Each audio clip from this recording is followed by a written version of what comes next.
Hey, everybody, and welcome to another episode of Eating at a Meeting. And I am so excited to bring you my regularly scheduled programming of Wednesdays with the show. But this is Food Allergy Awareness Week. And I said that yesterday. I had a special episode yesterday, and I have a special episode next week or tomorrow.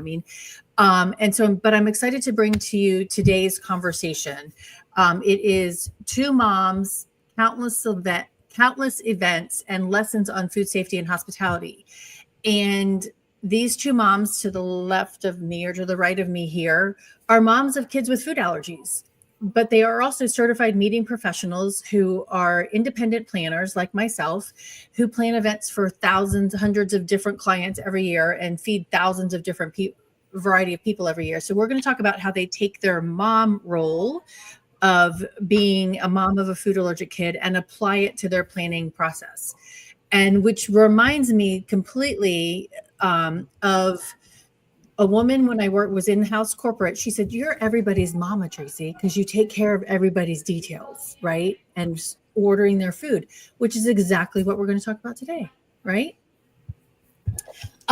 Okay, so ladies, so I've got Colleen Earley here from Saratoga Springs, New York, and Jessica Hiemenz from Boston area. So ladies, hi, how are you, friends? Good. Thanks for having me. You're welcome.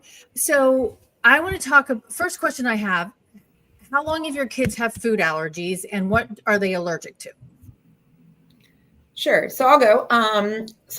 Jessica Hiemenz-Woodbury out of Boston. I have two younger sons that both have food allergies. So Xander is 8, so 8 years almost. I think it was when he was about 7 months old. We discovered it by giving him hummus and we landed in the ER.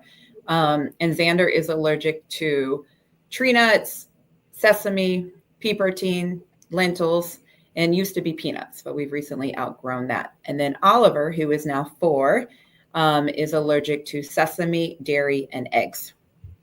That's a lot. Yes. Yeah. And Colleen?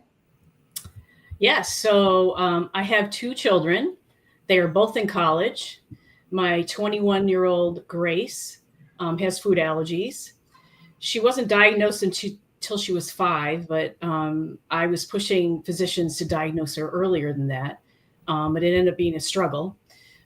She's allergic to, it's been weaned down. It was tree nuts, peanuts, but it's weaned down to cashews, pistachio, and peanuts. Okay, hang on 1 second, really quickly.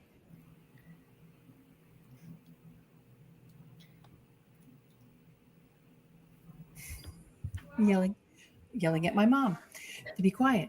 So anyways, okay, so nuts and then a variety of things, and that's a lot to manage. And just before the show, I said to you all, okay, well, you're moms with food allergies. You're those moms, right? But I think because you're those moms, you don't want your kid to die.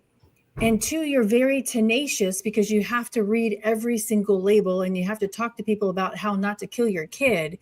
How does that apply to what you do in a job as a meeting professional?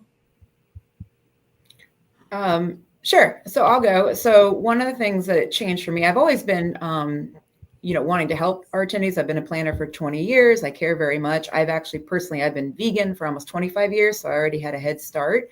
But having a child with food allergies made me take it much more seriously and just really understanding the life and death situation.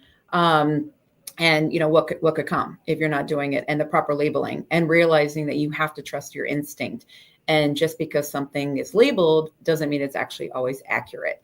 And so just always double checking, walking through, having your BEOs in hand, checking every label, making sure everything's correct, because I'm pretty sure there's not one event that I've ever done where there wasn't a mistake from the labeling or what was on the banquet order or what we were told or what was served. So just always being very diligent. And then also, I think the other thing I would say that's given me an advantage is that because of dealing with children with different allergies, I understand there are other products out there that you can serve that are safe. And so always offering recommendations to chefs if they're kind of, stuck and they can't figure out, well, how do we do this? And I say, well, have you considered offering this? Because this is what I serve my kids and this works, so I've definitely done that as well, helping educate them. That's awesome. And I just actually did that at a conference a couple of weeks ago. I introduced Red Plate Foods to the JW Marriott Austin, and because it's free of the top 14 allergens and vegan. And so we brought in muffins and cupcakes and cookies for our breaks and breakfasts and they went off, they were a hit. I mean, because they're delicious. So yeah. Colleen, what about you? Really the same thing. We're forced, with our children being so young and being diagnosed, that we had to adapt. So why are we not being somewhat of a caregiver for a day or two for attendees and doing the same thing? What we do is really to connect people and be hospitable and be unreasonable with our hospitality. So just taking a step further and trying to bridge that communication gap between, meeting planner and a sales manager, convention service manager, to a server, to a chef. We kind of know how to do it. And again, we might have a recommendation of something that we've used in our own household or at another event to make it easier for a hotel or venue. I think that's key, because we're not trying to be a burden. We don't want to add that extra burden onto them, but to make it easier, because like, hey, can you eliminate this from this meal? Or, because it's going to require less personalized plates in essence, and less staff. So I want to put this note up here about Nicole. She's like, I'm one of those moms, and I'm sorry that I called you those moms, but I think it's really important to say this in this conversation. She feels guilty, but then she remembers it's life or death for her son and so many others. So she's thanking you for sharing your insights. Thank you very much, Nicole, for chiming in here. And I think it is that. And Jessica, I think you said it is like, until you live it, you don't necessarily know it, right? Yeah. Yeah. So what, can you share a moment when it kind of collided in your personal life of managing these food allergies, and then your professional life collided, and helped you in the ways that you guys both just described? Yeah, I'll just give an example. I used to work in-house for an association, and we would do an event on the South Shore, Massachusetts every year. And we had leadership at the time, and one of our vice presidents had a ton of food allergies, like a lot. And to the point where like he didn't even want any of them served on the buffet, just very cautious, very careful. And so learning how to tweak our menus, from, sesame free, sunflower free, I think kiwi free, just a lot going on. And one of the things is, we tried to serve like for breakfast, to cater to various different diets, obviously for like the vegan community, making sure people have protein and stuff. A lot of times we'll do like bagels and peanut butter, right? But peanut butter is an issue, bringing in the nuts into play. So then we would do like a sunflower butter, but then he was allergic to sunflower butter. And so then what do you do? And because I had my own child who had various different dietary stuff and who was highly allergic to sesame and everything, I recommended, well, have you ever considered pumpkin seed butter? Pumpkin seed butter is what I serve my child, because he too has allergies to certain things, and it's safe for school. It doesn't introduce another nut. It's actually an extremely rare allergy, if any, compared to the other ones. And the chef was like, I've never heard of that, but let me see if I can get it. And so he ordered it, and it was delicious, and we served it. And so it added a new thing that he had never considered. And that was because of my own experience with my son. Right. Then we started serving that at all of our buffets for breakfast. Oh, wow. Okay. Awesome. That's fantastic. Colleen, anything about you? I mean, there was a recent event you experienced personally, right? With your daughter. I guess I've had a bunch, and, my daughter is 21 away at college. And so I guess I've had my share of circumstances and challenges. I recently had one that she was going to be attending an event with me. It was a dinner and reception. And so, I put it out there as a meeting planner. I put it out there that, I see your menu, because I was able to see the BEO. And, can you do such and such, such and such? My first response back was not good. And it was pretty upsetting because it was very generic, and it was, we have more than one kitchen and more than one facility. And, we can't guarantee, it's prepared in another facility and then it's moved to our facility where we serve, and we can't guarantee blah, blah, blah, anything. I was very upset. I had to take a step back because, again, this is about my daughter, but also if it was about attendee, I'd still be upset. And so I had a nice response, kind of ignoring some of the things that were said to me. And, I said, there's a duet menu. I think you could do this. And, but I'm willing to talk to you. It would be nice if you need to prepare a separate plate for the appetizers, that would be great. Please let me know. I'm willing to talk. So, and then I didn't hear back. And again, I was upset, but I have to remember everyone's busy, right? Everybody's busy and they're working on another event today. So the morning of the event, I got a lovely response. This is what we're going to do. And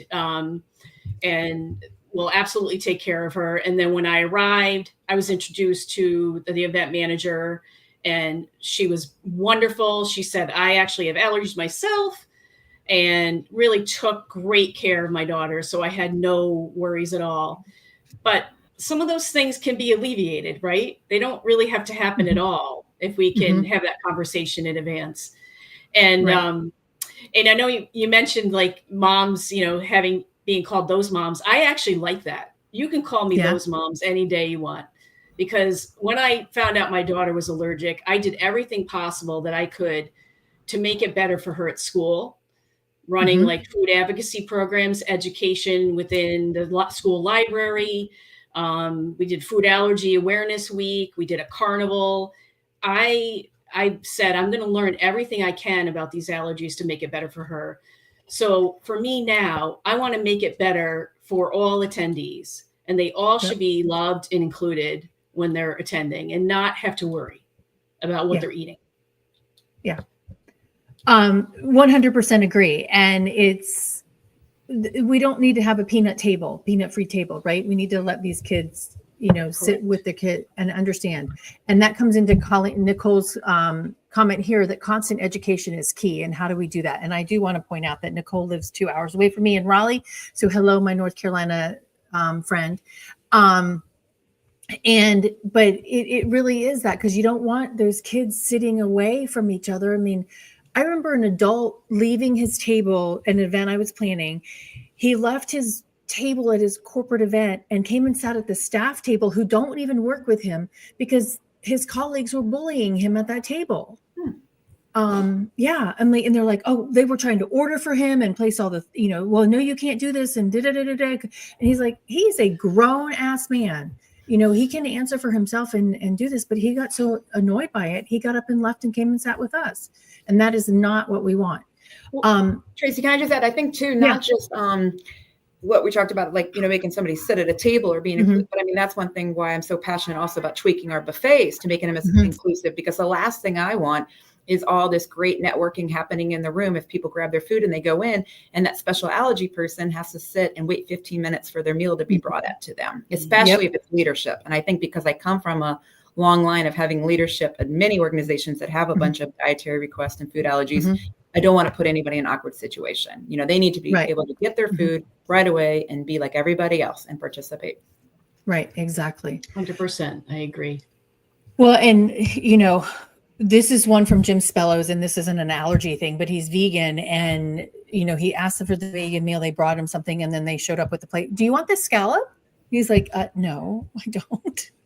Right. Okay. So Carly Dobbins, thank you for tuning in, Carly. Have you ever had someone have an allergic reaction during an event because something was mislabeled? Hi, Carly. No, Carly. I, knock on wood, have not. I have not. But is it luck? I don't know. It could be. Right. But I've heard of another venue that had an issue. and are willing to speak about it, and they're willing to fess up to it and saying that, we made a mistake, and we tried to fix the mistake, and of course, care for the injured individual at the time. But I that venue, I think, I applaud them because they're willing to say that they made a mistake. But I have been lucky to not have that happen yet.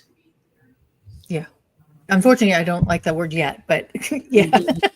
Yeah. I mean, I think I've definitely had things that were mislabeled, but luckily nothing happened. One time at a venue, we served some desserts and it was supposed to all be nut free. And they ended up, the chef ordered the correct ones, but the vendor ended up shipping ones with hazelnut, like a Nutella dessert. And so they were already out on the buffet. And luckily somebody caught it. It was not me that time. And we pulled them. And so nothing had happened, but very close. But just recently when I was in Long Beach for a conference a couple of weeks ago, one of the fish dish that we were serving was supposed to be dairy free. It was, clearly labeled on the banquet order, the label and everything. And just like I'm sure Colleen does, you're the first one out, you check everything, you triple check all your labels, everything. I open every tray, make sure it's all. And I'm like, this looks really creamy. Like, what's going on? And they're like, I'm texting and they're like, yeah, it's supposed to be dairy free. I'm like, can you triple check? Because I'm not sure about this. And they go and they talk, and there was a mishap between the chef and, whatever. And I'm not sure who dropped the ball, but the draw that, yeah. And so I caught it. And so, immediately, luckily I had my pen and I'm scratching it out, dairy free. We had another entree that was fine and safe. So we still had food for people, but because I caught it right then and there, literally, a couple minutes before people started walking in line, we didn't have any accidents. But had I not have caught it, I think that's one thing that we constantly have to be on top of everything. Even if we've done everything we can do prior to the event, we still, execution side, have to double checking because something could always happen. Yeah, that's a really good point, because we proof the labels, but that doesn't necessarily mean that is done in the back of the house, to make sure so that's like a label, a banquet event order, and then the event orders that are, that are going to the different chefs. And I remember an event I did last summer. I said no nuts. We had somebody that could not be in the room with nuts. So the entire event was nut free. I walk into my event planning office and there's a bowl of cashews and a bowl of almonds. And I'm like, no, these need to be removed. And then the next morning, the pastries were served, and the same server who was helping me in my office he noticed that 2 out of the 4 muffins contained nuts in them, and he pulled them. And I'm like, and the pastry chef's like, oh, I forgot. And I don't like that statement. But going back to Carly's question, I did have about the allergic reaction at an event. I was attending an event and I was speaking on this topic at that event. And a woman who had a pepper allergy was taken out of the room because they put pepper in her dish. And I was leaving the room to go to get ready for my presentation, and the EMTs were there. She was on a stretcher. They were taking her out, and she didn't want to leave. She wanted to come to my session, but I'm like, no, you need to go to the hospital. Right. But it wasn't even a personalized plate, such as what Christine mentioned yesterday. Like the chef's like, oh no, there's no pine nuts in it. She took one bite and there was a pine nut in it. I'm like, where's the disconnect? Right. Yeah, there's communication and care. Those 2 Mm-hmm. things can alleviate all of this, right? So we have to communicate, but we have to care about it. We have to want to do better. Mm-hmm. Yeah. So in just kind of thinking through all 3 of those scenarios, where do you think that gap is? Because you're providing the information, and this is all coming from an email, right? Right. And then that email gets hand put into a computer by the event manager. But where do you think we can, and I'm going to call them critical control points instead of gaps. Where do you think those critical control points are? Don't jump at once. Yeah, no, I'll go. Sorry. There's so many. I don't know where to start. Yeah, I know. I mean, one of the things, we talked about is that I feel like maybe because I'm a control freak or whatever, but like, I think a lot of it starts with us, right? And it's more burdensome on us, but it's just because we care and because we want to do it right. So I don't always expect the chef or the CSM to come up with menus for me, to come up and figure it out. Like I take the menus, I do majority of the tweaking, like just from an knowledge, I'm looking at it and I say, cut out this, add this, cut out this, put this on the side or whatever, as much as I can based on the dietary requests that we get.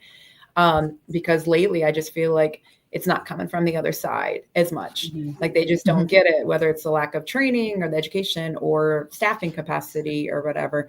But I feel like there are so many times, even in pre-cons, where you're like going through the dietary requests and they're like, yeah, okay, we're good. And I'm like, well, we're not good.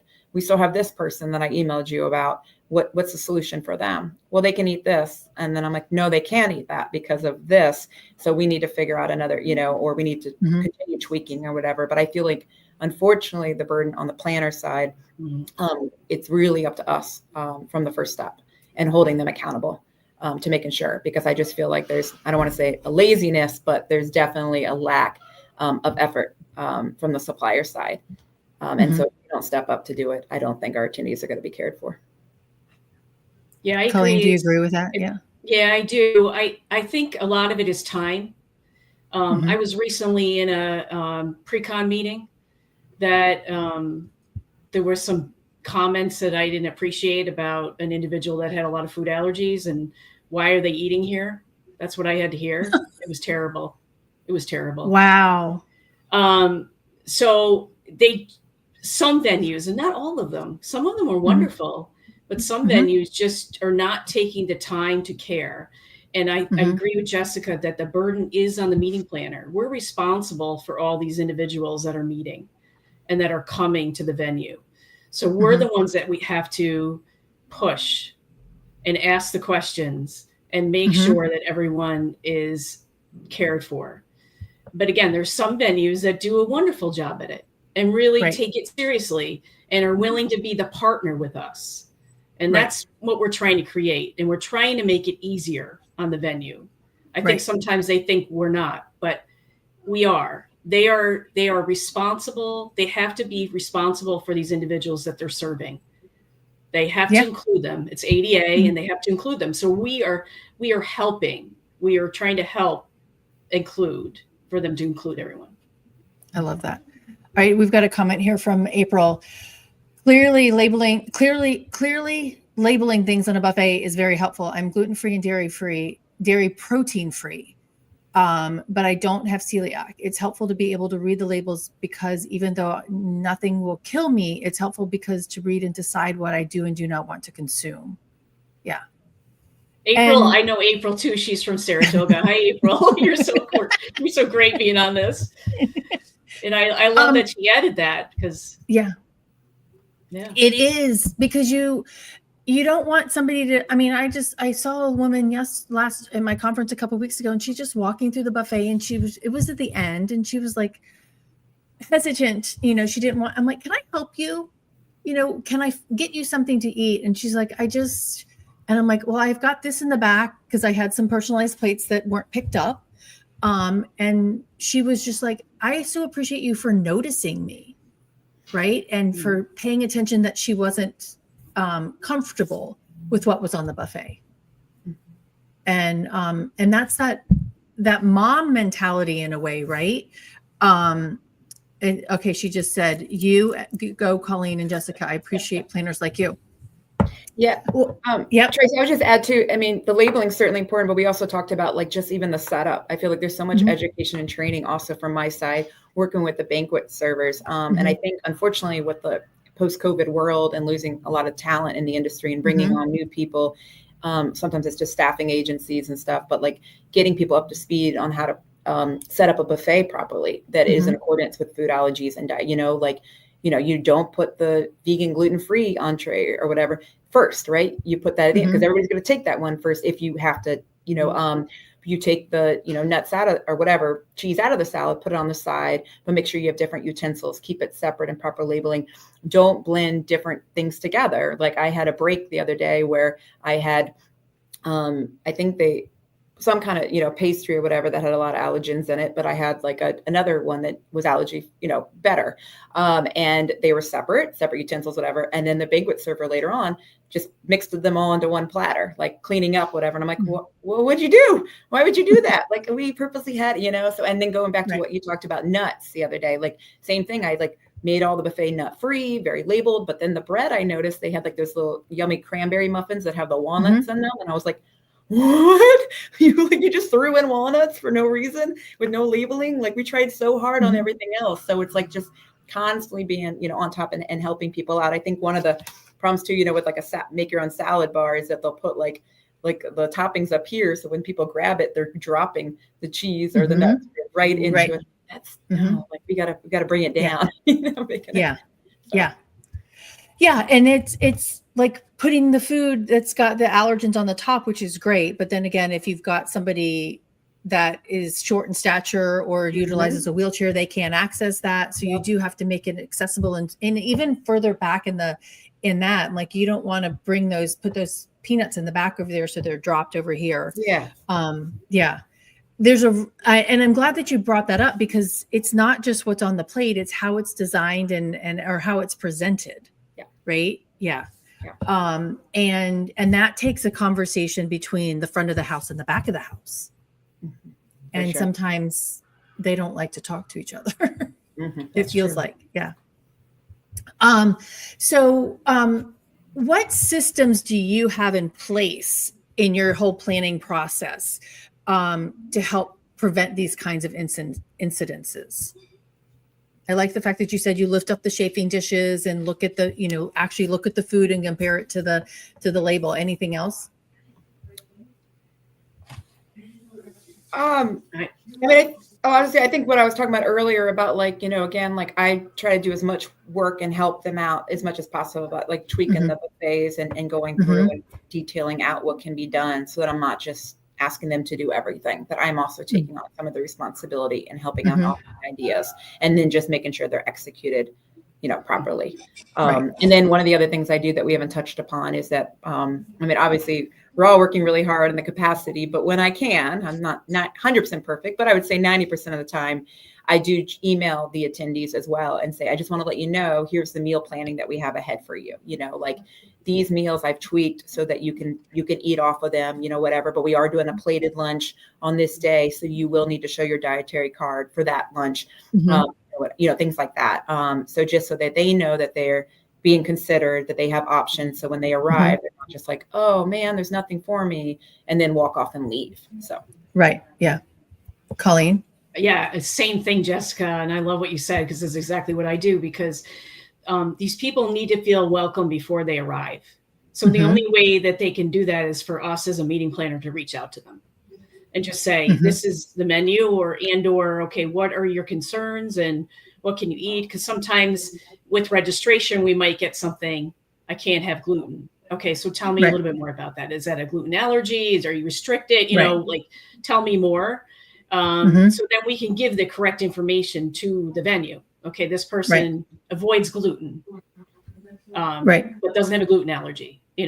Sometimes it's good for them to hear. Sometimes it confuses them. But anyways, things like that. Just really, from even before they arrive on the property, just really take care of them and say, I'm going to help you. You look for me when you register, and we can discuss the menu. I can introduce you to the event manager. So you're going to see that person every morning, and then they'll tell you who you're going to see in the afternoon and in the evening. If you have any questions, you can go right to that person. So just really trying to connect these individuals together, because we all have to play a part. Right. Exactly.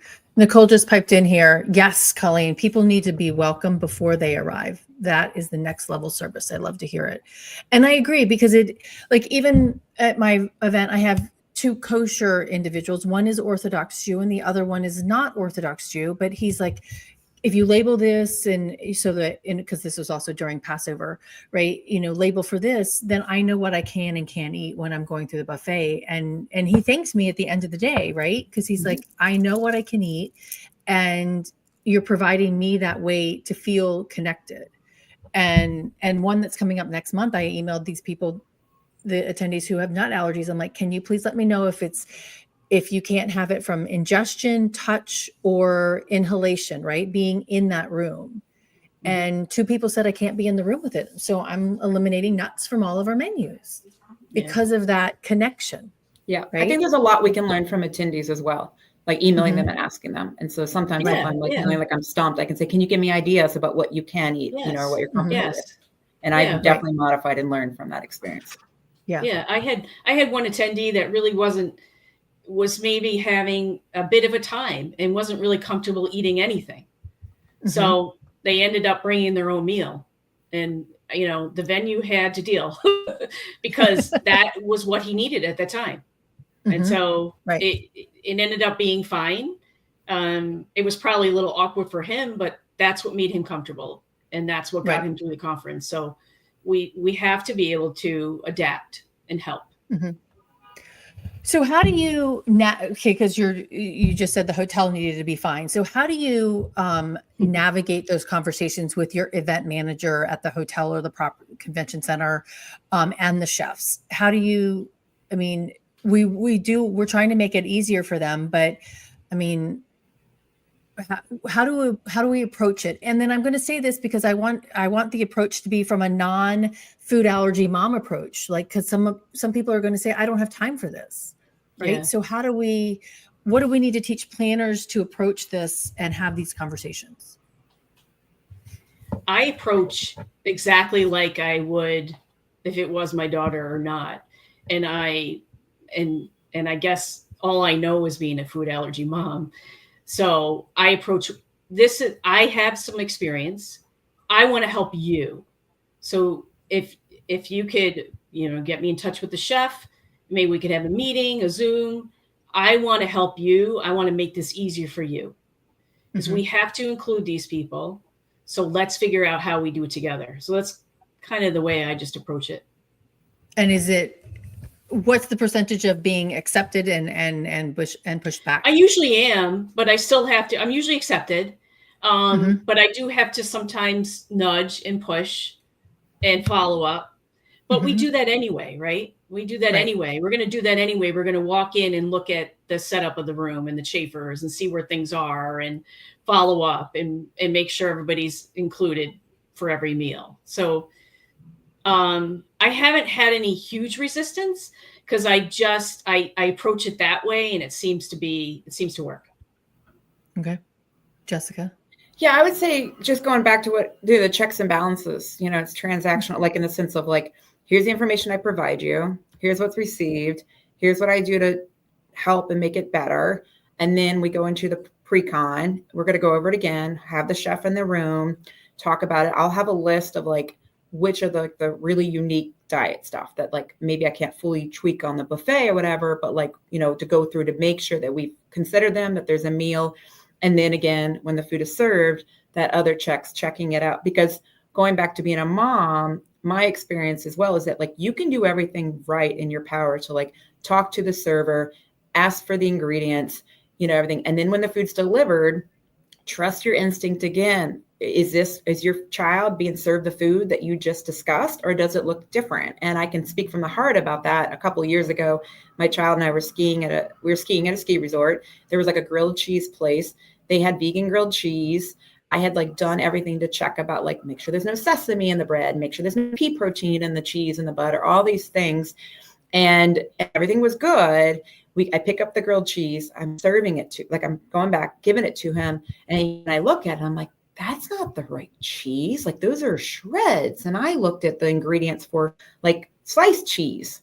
Wait a minute. So then I'm like, I go back, and they like bait and switched me. They gave me the labeling for like the shredded cheese or the sliced cheese, but they served him the shredded cheese, and the shredded cheese had pea protein in it. And had I not have caught that, so I did everything right. I checked the label. I talked to them. But what was served. So that's the same thing when you're working with your attendees on the meals, is that just because you did everything, again, that final step, I would recommend just give it another eye. And if you have a questions, go find out before you have 300 attendees, coming into line to grab their food, if you can. Right. Yeah. Well, and it's that step in the back of the house, right? Because I remember an event I went to, and this was in Vegas, and all of the hot and garde-manger dishes had labeling, right? And it was decent labeling on there for allergens and things. I was attendee, but when you came to the dessert side, it just said petit four or brownie or whatever. There was no labeling at all on allergens. And I said to the chef, and I'm like, well, how did that well, we didn't tell him that. So how do we, we as planners, we got a lot on our plate. How do we make sure that those critical control points in the back of the house are not getting missed? Like you just mentioned, Jessica. Why the bait and switch, right? Yeah. And we don't have time, nor do we have we don't even know who that person is doing in the switch in the back of the house, right? Yeah. Yeah. No, for sure. That's why when I'm going through the banquet orders, I'm making sure as much as possible the labels are, done, that we've all agreed. And then again, talked about it with the chef during the pre-con. And then again, once out, checking it, before and fixing everything if we can. But again, yeah, we don't have time, and you have 10 minutes before the line opens and it's chaos and you're waiting for that label. And it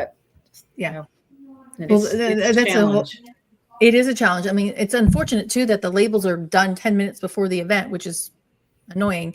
But you just said something. I forgot what it was. Okay. How do you, when you're going through your pre-con meeting, who is in that meeting? Or actually, I'm going to ask this question. Who is in that meeting? Is it just the executive chef? And it depends on the property, how many different chefs that they have. But on your BEOs, this is the one that I forgot. Are you actually putting on the BEOs how you want the label? Do you make sure that the BEO is labeled as it should be on the label? Yes. Okay. Yep. Because there's so many that don't do that at all.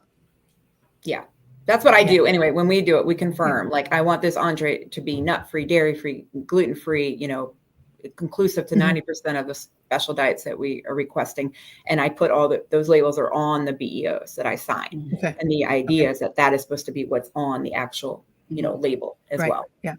Does it always happen? No. And that's where that next step, but that's the agreement that we talk about that. Right. But I do think I just want to take so in a pre-con, typically it's the executive chef or, whoever is in that day, the highest up, and go through. But I do think even on that level, as much as they're trying to be creative and helping. And I do feel like it's always a very friendly conversation. It goes back to what Colleen was talking about, the partnership, because they want to be successful. Nobody wants a lawsuit either. But I do think there is still education and training at that label. There are plenty of times where I've had to talk to head chefs and say, vegan and gluten-free are not the same things. Like, you cannot lump them in together. And this will not work with this person. Like, so that, unfortunately, even with the high up, it's not, they don't know everything. And again, it's us to advocate, up to us to advocate for those things too. Yeah. How many times have you gotten, hey, this is the meal that everybody will be served, and it's that vegan gluten-free meal? Like, this is what we're serving as a personalized plate, and everybody gets that. Yeah. Oh, a lot. Yeah. And it is, I'm like, no, they're not going to be happy. Like, I'm going to be the one yelled at by the gluten-free meat eaters that don't want the vegetarian meal, right? Like, we got to make it. And you have to be very careful, like, because when you mix those things, like, a lot of times gluten-free wraps might have like an egg in them or something like that, which would not be, you cannot always wrap things up together. So yeah, no, I definitely, it's a conversation trying to balance that out. How have you, I'm going to jump to your kids because you're moms.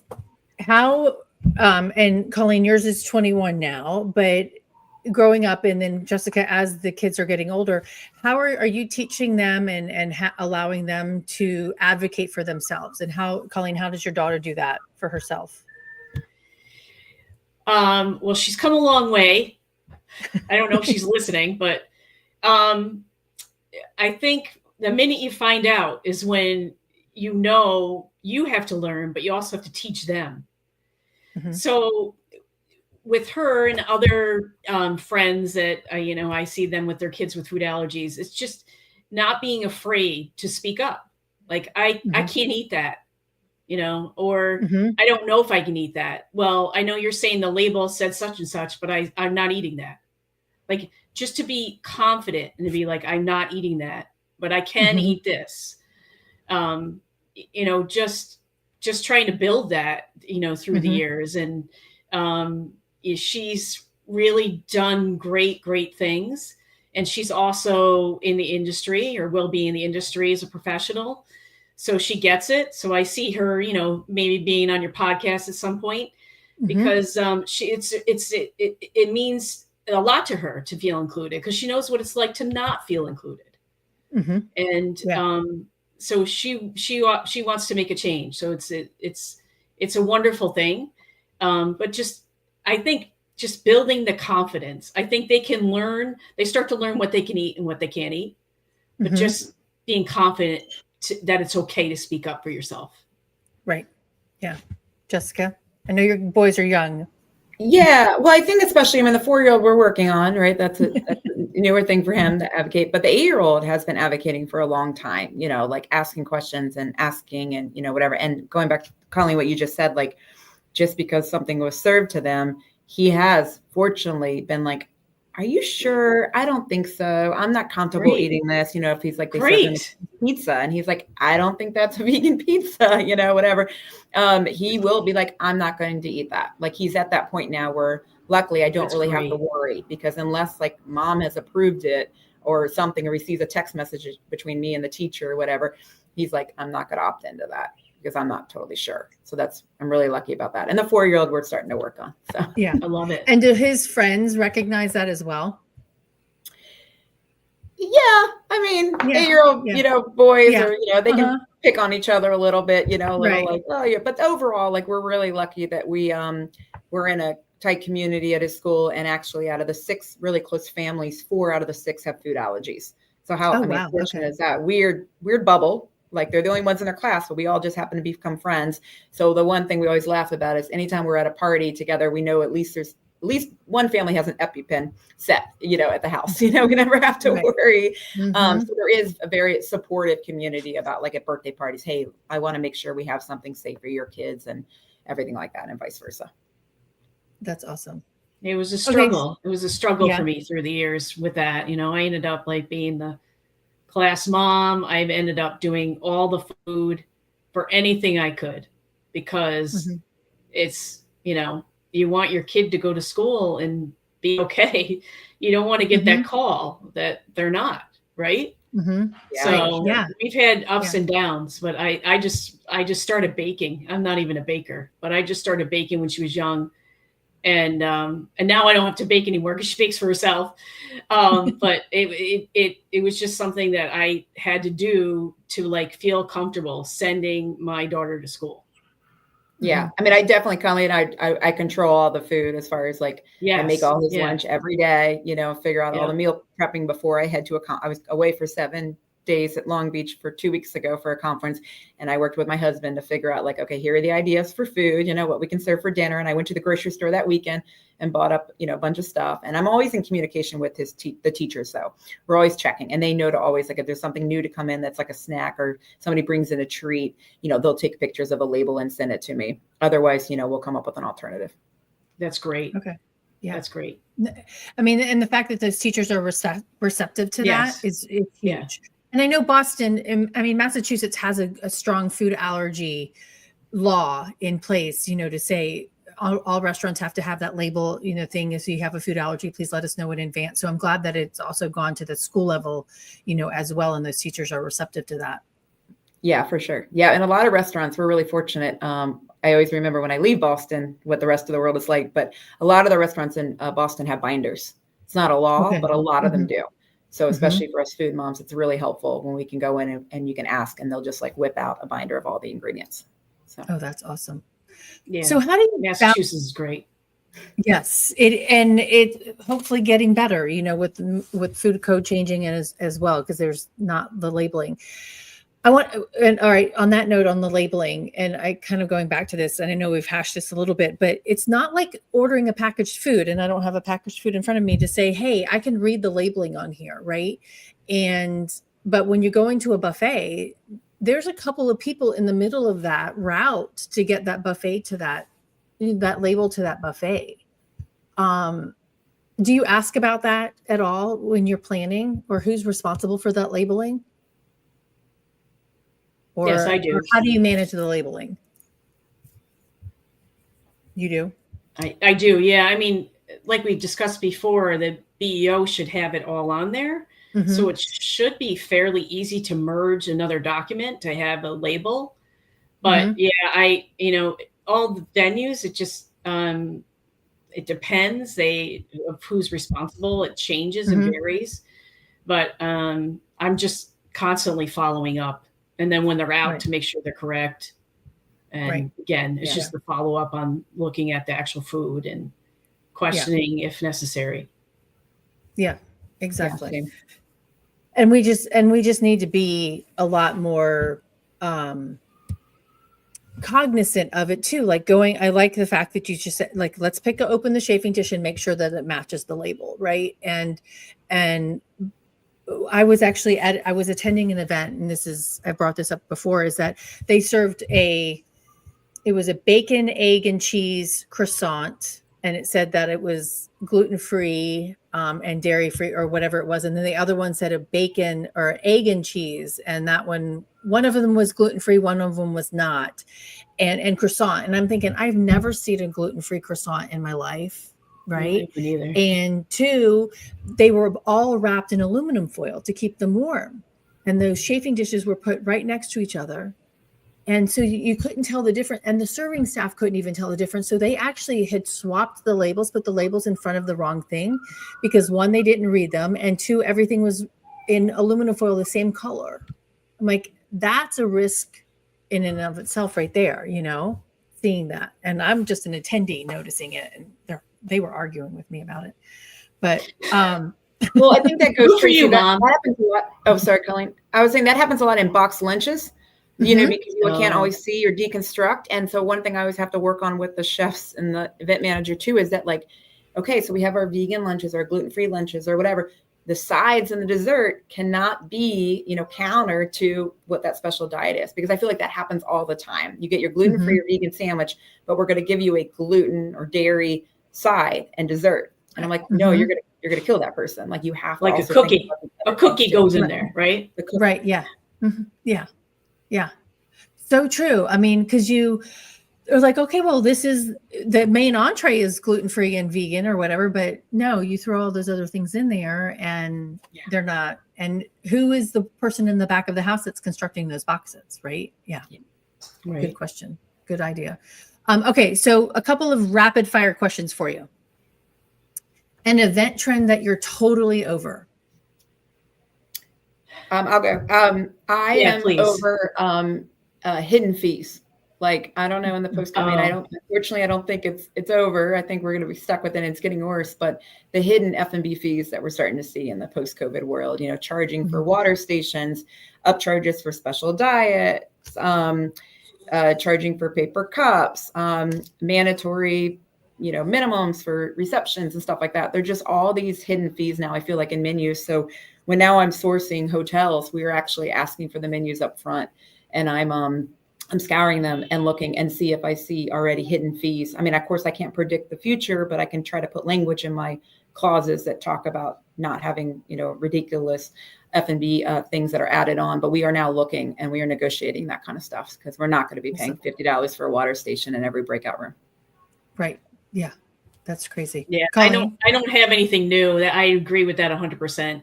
Even on my RFP, I'm like, you have to give me all your fees. I need to know all your fees up front. Yeah. Even the ones that are on page 28 and it's one bullet, right? Like, let me see that. Yeah. Right? I'm going to miss it if you're trying to hide it, possibly. And so I need to know up front, because we have to create a budget. Like, my clients won't move forward with anything without a full budget. Yeah. And just kind of on that note, this event that I did recently, and on my budget, I have AM break as a line item and PM break as a line item. Well, this hotel puts AM and PM breaks in one BEO.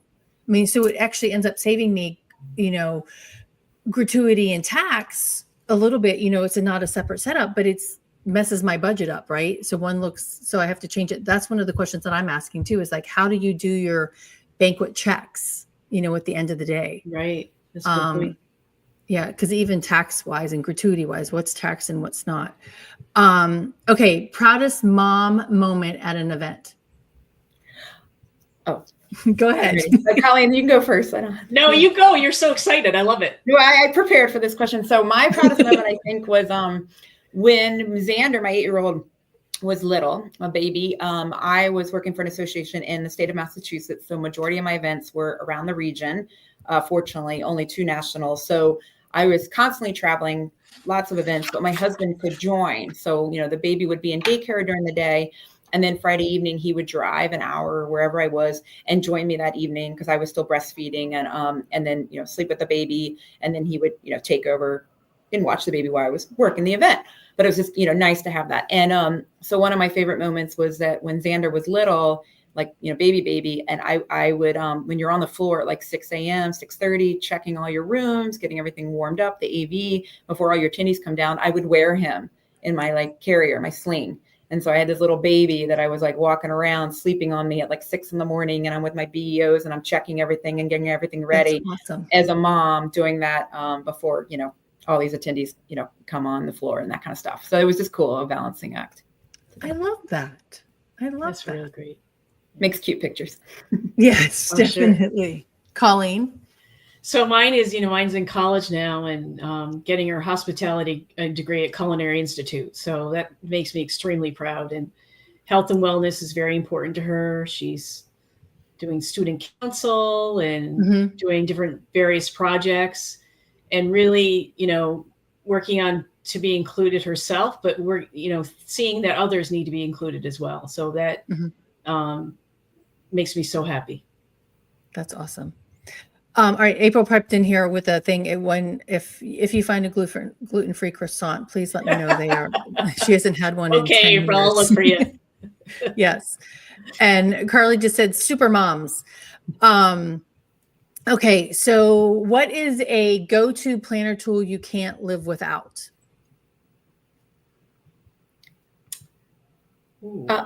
So this is one I just ordered, and I don't know why it took me 10 years to order it, but I just ordered on Amazon. I'm finally ordering a clicker, like counting. When you're in a banquet room and you're counting 400 heads or whatever to get actuals, whatever, you lose track. People interrupt you, like things happen, whatever. And I'm like, why? I'm just doing it. So I ordered myself a clicker, and I think that's going to help me a lot. Simple, but nice. necessary. Yeah. It's funny. I debated about that. I use the Tally app on my phone, but I debated about getting one. So maybe I'll get one too. What can I live without? I don't know. I have a little, what I call my meeting ditty bag that has all these miscellaneous things in there. So I guess I just can't live without that. But I find every time I go to a conference, there's something that I need to have in there.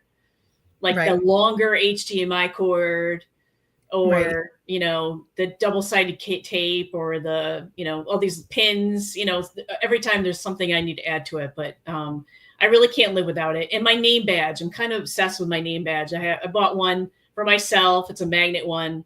So I wear it every conference. That's awesome. All right. We have a bunch of people that have come in and out over here on Instagram real quick. Beyond the BEO joined, Tucker, MO2, Marie, my friend Marie from Newbern, Chef Sanoa, and Trish. Thank you for tuning in on Instagram as well. I appreciate it. No questions from them over there. Okay. During event season, one word your family would use to describe you during event season.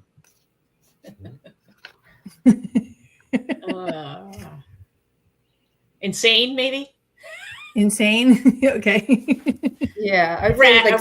My husband would say erratic, probably, because he tries to talk about something at home or anything personal. No, I can't handle it.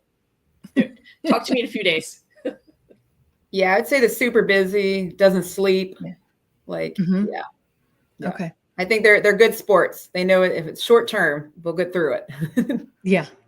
All right. So what is, I know I had 2 other ones on that list, but I'm going to say, what is a food that you have at home that's a go-to for your whole family? Because Jessica, you said, hey, I use this at home. What's another, besides the pumpkin butter? Is there anything else that you like really rely on? I mean, my 4 and 8-year-olds eat a lot of Impossible chicken nuggets. But one thing our favorite food, I would say, is taco night. Okay. And Yes. just to do an extra little plug, I actually also have a 23-year-old. He does not have food allergies, which is why I haven't mentioned him, but he brought home his first serious girlfriend last night to our house, and we hosted dinner for her. So it was very exciting. I feel very old, but she has food allergies, and he knew that I could keep her safe. Oh. And so we did. That's so awesome. I know, full That's circle. adorable. So, yep. So he has never had it, but he has a girlfriend, so he knew I could keep her safe. So I made a huge spread, taco night, tons of toppings, lots of stuff, and she could eat. Everybody could eat everything. So it was exciting. That's awesome. All right, Carly just piped in here. Chia seeds can be used in place of eggs in baking. Yes, very true, Carly. Thank you. Carlene, what about you? We just had tacos last night. My daughter's at school, but we still, I still live by the same practice, even though she's not living here per se. Mm-hmm. She's not home that often. Definitely a bit of the sun butter. Mm-hmm. But the made good granola bars are kind of a staple. Mm-hmm. And Okay. I end up bringing those to conferences because there's always someone that, wants something sweeter that can't have anything that's there. So I always have like 3 boxes of different kinds.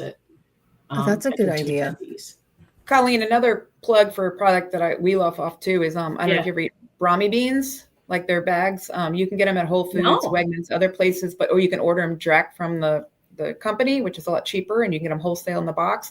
But they're high protein lupini beans, and they come in different flavored packs, and they're just really great and healthy and a lot of protein and a good snack. And my kids love them, and they you don't have to refrigerate them, before they're open, so they're great to carry around. Oh, how do you spell that? We got to write that down.